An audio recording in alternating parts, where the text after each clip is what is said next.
너무너무 반갑습니다. 자, 오늘 전도사님이 이제 예배를 이제 지금 시작을 할 건데요. 어, 여러분 혹시 아직 화면 켜고 인사를 안 한 친구가 있다면 얼굴 나오는 게 거북하면 손만 나와도 되니까 화면 한번 켜고 손 한 번만 들어줬으면 좋겠습니다. 안녕. 안녕. 아유, 고마워. 네, 아유, 정말 얼굴을 안 봐서 정확하게는 모르겠지만 참 참 잘 지내는 것 같아 보입니다. 손만 봤을 때는 안색이 정말 좋아 보여요. 정말 하나님께 감사드립니다. 자, 그러면은 저희가 먼저 찬양으로 예배를 시작하겠습니다. 오늘은 저희가 찬양을 틀고 전도사님이 목소리로 따라 부를 건데요. 여러분들이 이제 전도사님이 이제 목소리로 따라 부르니까 여러분들도 같이 다 같이 집에서 너무 크게는 못하지만 한 목소리로 같이 불렀으면 좋겠습니다. 네, 다 같이 찬양하겠습니다.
또 한번 찬양하겠습니다. 이번에는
자, 이 자리에 오신 모든 여러분들 환영합니다.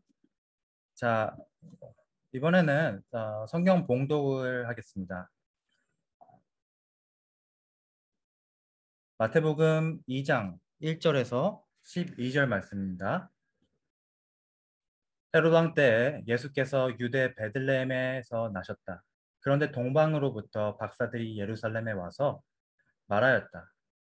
유대인의 왕으로 나신 이가 어디에 계십니까? 우리가 동방에서 그의 별을 보고 그에게 경배하러 왔습니다. 헤롯 왕은 이 말을 듣고 당황하였고 온 예루살렘 사람들도 그와 함께 당황하였다. 왕은 백성의 대제사장들과 율법 교사들을 다 모아놓고서 그리스도가 어디에서 태어나실지를 그들에게 물어보았다. 그들이 왕에게 말하였다. 유대 베들레헴입니다. 예언자가 이렇게 기록하여 놓았습니다. 너 유대 땅에 있는 베들레헴아, 너는 유대 고을 가운데서 아주 작지가 않다. 너에게서 통치자가 나올 것이니 그가 내 백성 이스라엘을 다스릴 것이다. 그때 헤롯은 그 박사들을 가만히 불러서 별이 나타난 때를 캐어 묻고 그들을 베들레헴으로 보내어 말하였다. 가서 그 아기를 샅샅이 찾아보시오. 찾거든 나에게 알려주시오. 나도 가서 그에게 경배할 생각이오. 그들은 왕의 말을 듣고 떠났다. 그런데 동방에서 본 그 별이 그들 앞에 나타나서 그들을 인도에 가다가 아기가 있는 곳에 이르러서 그 위에 멈추었다. 그들은 그 별을 보고 무척이나 크게 기뻐하였다. 그들은 그 집에 들어가서 아기가 그의 어머니 마리아와 함께 있는 것을 보고 엎드려서 그에게 영배하였다. 그리고 그들의 보물 상자를 열어서 아기에게 황금과 유향과 모략을 예물로 드렸다. 그리고 그들은 꿈에 헤롯에게 돌아가지 말라는 지시를 받아 다른 길로 자기 나라에 돌아갔다. 주님께서 주신 말씀입니다. 아멘. 친구들 이번 한 주 동안 정말 좋은 한 주 보냈나요? 이번 한 주 정말 갑자기 무척이나 추워져가지고 전사님이 너무 머리를 잘랐는데 머릿속이 너무 시려운 거예요. 그래서 우리 중고등부 친구들은 따뜻하게 잘 지내고 있나 좀 궁금한 한 주였습니다. 아, 여러분들 혹시 별 좋아하시나요? 전도사님은 겨울이 참 좋습니다. 전도사님에게 겨울이 좋은 이유는 별 때문이에요. 겨울에는 해가 정말 빨리 져서 밤 하늘을 더 오래 많이 볼 수 있어요. 지금은 눈이 조금 안 좋아져가지고 또는 가로등이 좀 밝아져가지고 잘은 안 보이지만 어렸을 때 강원도 수련회에서 본 하늘 위의 은하수는 정말 아직도 기억에 생생히 남습니다. 정말 그때 봤던 하늘은 정말 아름다웠어요. 어제 보니까 하늘에 정말 정말 동그란 보름달이 떴더라고요. 그래서 이 보름달을 보고 전사님이 한번 검색해봐야겠다 하고 찾아봤어요. 인터넷에 보니까 달의 모양을 보여주는 웹사이트가 있더라고요. 그래서 그 웹사이트를 들어가서 보니까 오늘 정말 동그란 보름달이었습니다. 근데 오늘 저녁에도 이 보름달이 뜬다고 하니까 친구들도 한번 5시 9분에 뜨는 달을 한번 보세요. 정말 달이 아름답구나. 하늘이 정말 아름답구나 하는 것을 다시 한번 느낄 수 있을 겁니다. 오늘 본문 말씀에서는 정말 평소에는 없던 여러분 보름달은 정말 보름달이 가득 차는 날이 있고 또 15일 지나면은 없어지는 날이 있잖아요. 근데 보름달처럼 정말 밝은 별이 나옵니다. 그 별은 바로 예수님이 있는 곳으로 인도하는 별이었어요. 오늘은 이 예수님께로 인도하는 별에 대해 반응한 2가지 사람들에 대해서 나누겠습니다. 첫 번째 사람들은 바로 동방박사들이었어요. 그리고 2번째 사람들은 헤로당과 그의 사람들이었습니다. 바로 동방박사들은 정말 머나먼 페르시아, 지금의 이라크 혹은 이란에서 이 별을 알아봤습니다. 이 별을 본 박사들은 이 별이 새로운 유대인의 왕이 태어났다는 사실이라는 것을 깨닫고 그 왕에게 경배를 드리기로 결심합니다. 그래서 정말 많은 선물과 그리고 짐들 그리고 식량들을 챙겨서 이 머나먼 길을 떠납니다. 그들은 이 별을 따라서 예루살렘의 여정 끝에 도착을 하게 돼요. 동방 박사들은 정말 커다란 낙타를 타고 정말 이상한 터번트 같은 것들을 쓰고 예루살렘에 도착을 했어요. 이 구경거리가 없던 그 시절에 이 동방에서 온 박사들을 봤다는 소식을 듣고 정말 많은 사람들이 모여들었습니다. 동방 박사들이 처음으로 말했어요. 새로 태어난 유대인의 왕에게 예를 갖추려면 어디로 가야 됩니까? 우리들은 동방에서 그의 별을 보고 그에게 경배하러 왔습니다. 그리고 이 소식은 이 별에 반응한 또 다른 사람들인 헤롯 왕과 그의 사람들, 그의 신하들에게 곧장 들어가게 됩니다. 그리고 이 소식을 들은 헤롯 왕은 어떤 반응을 보였을까요? 바로 여기 보다시피 당황하는 반응을 보였습니다. 이 소식을 들은 헤롯 왕은 엄청 당황했어요. 그리고 굉장히 급하게 대제사장들과 종교를 연구하던 학자들을 소집을 했습니다. 그리고 학자들에게 물어봅니다. 저 동방 박사들이 찾고 있다는 그 메시아가 태어날 곳이 어딥니까? 이 대제사장들과 학자들은 굉장히 성경 말씀을 잘 알고 있는 사람들이었어요. 그래서 그 신하들도 굉장히 당황해서 헤롯 왕에게 알려줍니다. 저 동방 박사가 찾고 있다는 그 메시아는 베들레헴에서 나온다고 합니다. 그리고 미가서 5장 2장에 써져 있는 그 말씀을 읊습니다. 그러나 너 베들레헴 에브라다야, 너는 유다의 여러 족속 가운데서 가장 작은 족속이지만 이스라엘을 다스릴 자가 내게서 내게로 나올 것이다. 그의 기원은 아득한 옛날 태초에까지 거슬러 올라간다. 그 말을 들은 헤롯 왕은 그 메시아가 베들레헴에서 난다고? 오. 그래서 동방박사들을 왕궁으로 초대합니다. 그리고 그 사람들을 아마 극진하게 대접도 했을 거예요. 그리고 별이 나타났던 장소와 때를 자세하게 물었습니다. 헤롯 왕은 그 장소가 그리고 그 때가 참 궁금해서가 아니라 이 정보를 수집하는 차원에서 이 자세하게 물어봅니다. 그리고 동방 박사들을 베들레헴으로 보냅니다. 그리고 그 사람들에게 얘기하기를 베들레헴에 가서 아기에 대해서 자세히 알아보고 그 아기를 찾으시거든 내게도 꼭 말해주세요. 그래서 제가 경배할 수 있게 해주세요. 라고 말합니다. 성 밖으로 나온 박사들은 베들레헴을 향해서 가는데 밤이 되자 동방에서 봤던 그 별이 자기들을 인도하고 있었습니다. 그래서 동방 박사들은 그 인도하시는 별을 따라 베들레헴으로 갑니다. 근데 베들레헴으로 가는 길에 동방 박사들은 한 가지 의문을 가졌을 것 같아요. 헤롯 왕과 그 신하들이 있던 그 예루살렘에서 베들레헴까지는 불과 7km밖에 안 되는데 아니 정말 왕이 태어났다면 우리가 다 같이 가야지. 그 사람들이 경배를 하고 싶다면 다 같이 가야지. 왜 장소도 정확하게 알면서 함께 가지 않지? 하고 의문을 품으며 베들레헴으로 갑니다.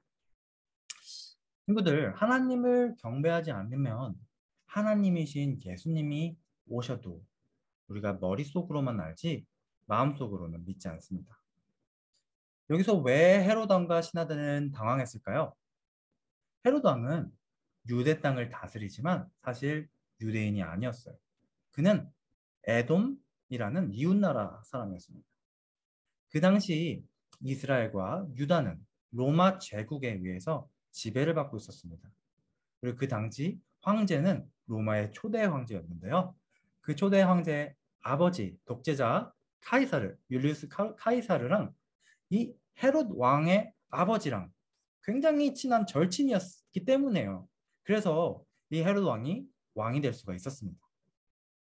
그래서 카이사르가 이 헤롯에게 큰 영토의 일부분을 다스리는 그 본분 왕, 어, 다른 말로 하면은 그 제국에서 작은 나라를 다스리는 어, 왕으로서 헤롯 왕을 세운 거예요. 요즘 말로 하면은 낙하산 뭐이라고 뭐 또 얘기를 하죠. 그래서 헤롯 왕은 사실 이제 율리우스 카이사르가 죽은 지도 굉장히 오래됐고 본인은 왕족도 아닐 뿐더러 더군다나 유대인도 아니기 때문에 왕으로서의 사실 정통성은 하나도 없었습니다. 그래서 헤롯 왕은 항상 불안했어요. 권력을 잃을까 무서워서 어머니까지 죽이고 아들을 하나, 둘, 셋이나 죽였습니다. 권력 투쟁에서는 참 부모가 자식을, 자식이 부모를 죽이는 게 정말 흔한 일이었어요. 그래서 이 권력을 강화시킨, 막 부모도 죽이고 형제도 죽여서 자식들도 죽여서 권력이 강화된 이 헤롯 왕의 신하들은 이미 다 헤롯 왕의 그 정말 충절한 신하들이었기 때문에 새로운 왕이 나타난다면 그들도 권력을 잃을 수가 있어요. 그래서 신하들도 헤롯 왕과 같이 당황합니다. 그리고 결국 동방 박사들이 헤롯 왕에게 돌아오지 않자 예수님을 죽이기로 결정합니다. 그러나 친구들, 예수님은 이 땅의 왕이 아니셨어요. 신하들의 자리를 뺏는, 헤롯 왕의 자리를 뺏는 왕이 아니었어요. 그는 우주의 통치자이자 왕 중의 왕이셨습니다. 그리고 그는 로마에서 보낸 왕처럼 우리를 억압하기 위해서 오신 분이 아니었어요.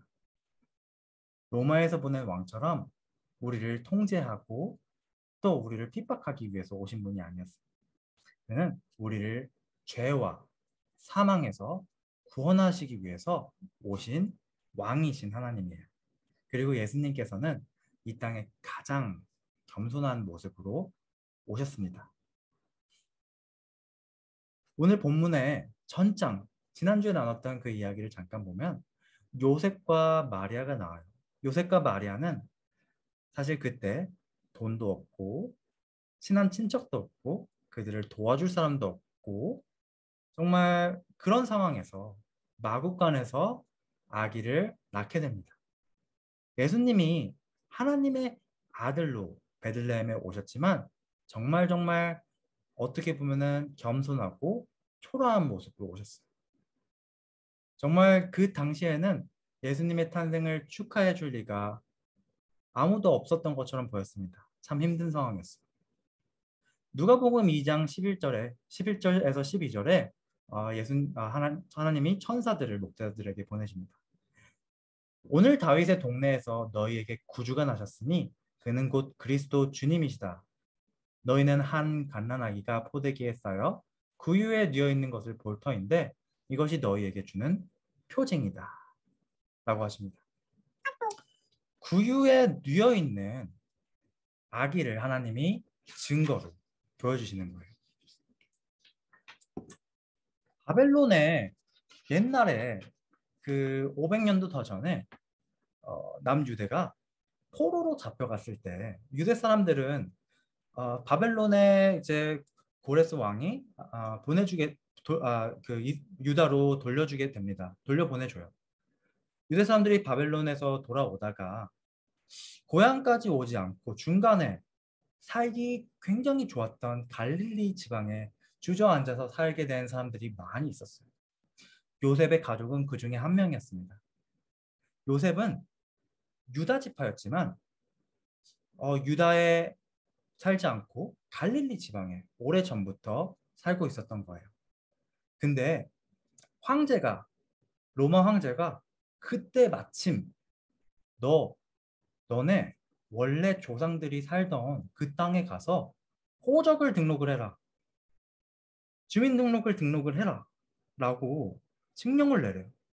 그리고 요셉은 갈릴리에서 베들레헴까지 여행을 떠나게 됩니다. 그런데 거기서 동방박사 세 사람을 딱 거기서 만나요.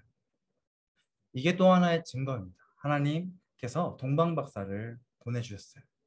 시편 72편 10장에 보면 다시스와 섬의 왕들이 공세를 바치며 스바와 시바 왕들이 예물을 드리리로다 라고 예언하십니다.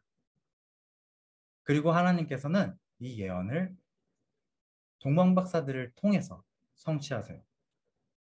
마태복음 2장 11절에 보면 집에 들어가 아기와 그 모친 마리아에 함께 있는 것을 보고 엎드려 아기께 경배하고 보배압을 열어 황금과 유향과 모약을 예물로 드린다 라고 말씀하세요.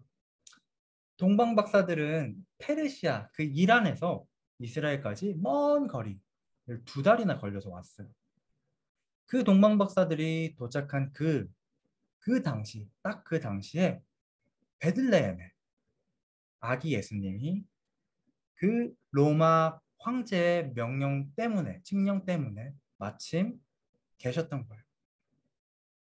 갈릴리 지역에서 그 예수님이 태어나셨다면 아무리 가난했었어도 마국간에서는 출산을 하지 않았을 거예요. 그러나 하나님께서는 다윗의 집 베들레헴에서 태어나실 거라는 그 예언하신 그 말씀을 이루시기 위해서 그렇게 하셨습니다. 그래서 박사들, 우리 동방 박사들은 이방인이었지만 이 하나님의 말씀을 어렴풋이 알고 있었어요. 그리고 그들은 이 유대인 중에서 메시아가 오실 것이라는 것을 기다리고 있었습니다. 이 메시아는 유대인의 메시아뿐만이 아니었어요. 그들은 이 메시아가 유대인뿐만 아니라 이스라엘뿐 아니라 사마리아뿐 아니라 전 인류의 메시아라고 생각했던 거예요. 그래서 그들에게 주어진 그 예수님으로 갈 수 있는, 예수님으로 이끄는 그 별을 따라서 산 넘고 물 넘고 그리고 위험을 무릅쓰고 마침내 예수님께로 오게 된 거예요. 그리고 그들이 예수님께로 왔을 때, 예수님을 봤을 때 11절에서 얘기합니다. 정말 크게 기뻐하고 기뻐했다 라고 말씀하세요. 참 여기서 안타까운 사람들도 있어요. 안타까운 것은 이 별을 보지 못한 사람들입니다. 헤롯 왕, 대제사장, 성경학자들은 메시아가 나실 곳이 어디냐 질문했을 때 베들레헴입니다. 바로 1초 만에 튀어나올 정도로 굉장히 성경을 잘 알고 있었지만 그들은 믿지 않았어요. 그러면서 유대인의 헤롯 왕은 유대인의 인심을 사기 위해서 성전은 짓고 또 예배는 열심히 드리고 제사는 열심히 드렸습니다. 그러나 헤롯 왕과 그의 대제사장 그리고 학자들은 하나님과 별로 상관이 없던 사람들이었어요. 그들에게 종교는 하나의 성공의 수단에 불과했습니다. 그러나 이 동방 박사들은 이 길이요, 진리요, 생명이신 예수님을 만났고 꿈속에서 지시함을 받아 헤롯에게 가지 않고 고향으로 돌아가게 됩니다. 크리스마스 시즌에 정말 가장 유명한 이야기 중 하나인 이 동방박사 스토리는 정말 문사님이 성경에서 거의 가장 좋아하는 말씀 중에 하나라고 볼 수 있어요. 그리고 이 말씀은 모두 하나님께서 예언하신 그 말씀을 성취하는 그 모습을 보여줍니다. 이 모든 스토리는 그냥 벌어진 따뜻한 이야기가 아니라 하나님께서 하신 말씀, 하나님께서 하신 예언을 성취하시기 위해서 하나님께서 미리 계획하시고 이를 통해서 벌이신 그 하나의 이야기입니다. 그때 당시에는 별이 예수님으로 인도했지만 예수님께로 인도하는 별이 그것이 별이었지만 지금은 무엇이 우리를 예수님께로 인도할까요? 지금 이 시대에 우리를 예수님께로 이끄는 것은 무엇보다 성경 말씀입니다.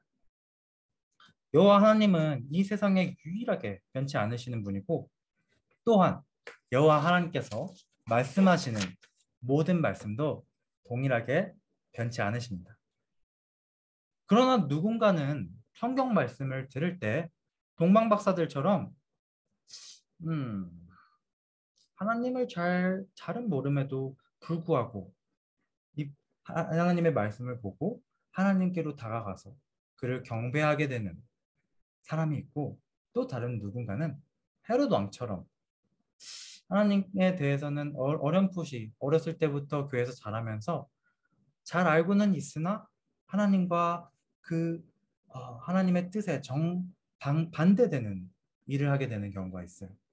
그리고 그 하나님의 말씀을 들었을 때 오히려 당혹감을 느끼는 그런 경우가 있습니다. 디모데전서 3장 16절에 보면 모든 성경은 하나님의 감동으로 된 것으로 교훈과 책망과 바르게 함과 의로 교육하기에 유익하니 라고 말씀하십니다. 여러분, 이 세상이 줄 수 있는 것, 그것은 사실 우리의 정말 우리의 근본적인 문제, 죄로 인해서 죽을 수밖에 없는 그 문제는 해결하지 못해요. 동방 박사들은 말 그대로 박사들이었어요. 굉장히 뛰어난 학자들이었습니다. 그러나 그 사람들은 천문, 하늘을 보고 미래를 예측하는 그런 것들을 믿었어요. 그 당시에는 최신의 학자들이었지만 지금 이 시대에 그것들을 믿는 사람들이 있나요? 거의 없죠. 지금 밤 하늘을 보고 미래를 예측하려고 하는 사람은 없습니다. 그 당시에 아무리 우리 그 당시 혹은 지금 이 시대에 아무리 뛰어난 지식과 아무리 뛰어난 지혜도 정말 100년, 500년, 2000년이 지나면 정말 아무것도 아닌 그런 지식이 될 수가 있어요. 이 세상의 것들은 결코 하나님께 우리가 이르게 하기 위해서 충분하지 않습니다.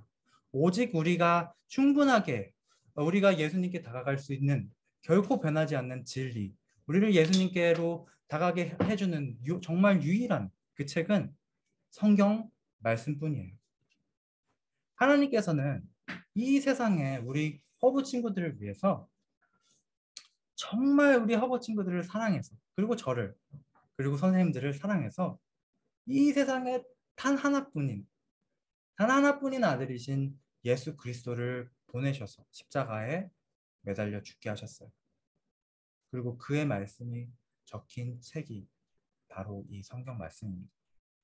우리 이 자리에 모인 우리 허브 친구들, 우리가 이 하나님의 말씀을 듣고 지킬 때 우리의 삶 속에서 하나님께서 역사하신다는 것을 우리 모두가 믿기를 축복합니다. 저와 여러분이 모두 변하지 않는 진리, 유일한 진리이신 하나님의 말씀을 더욱더 사모하며 또 우리가 그 말씀을 볼 때 우리를 구원하시는 그 예수님을 찾으며 보며 그를 경배할 수 있는 우리 모두가 될 수 있기를 주님의 이름으로 축복합니다.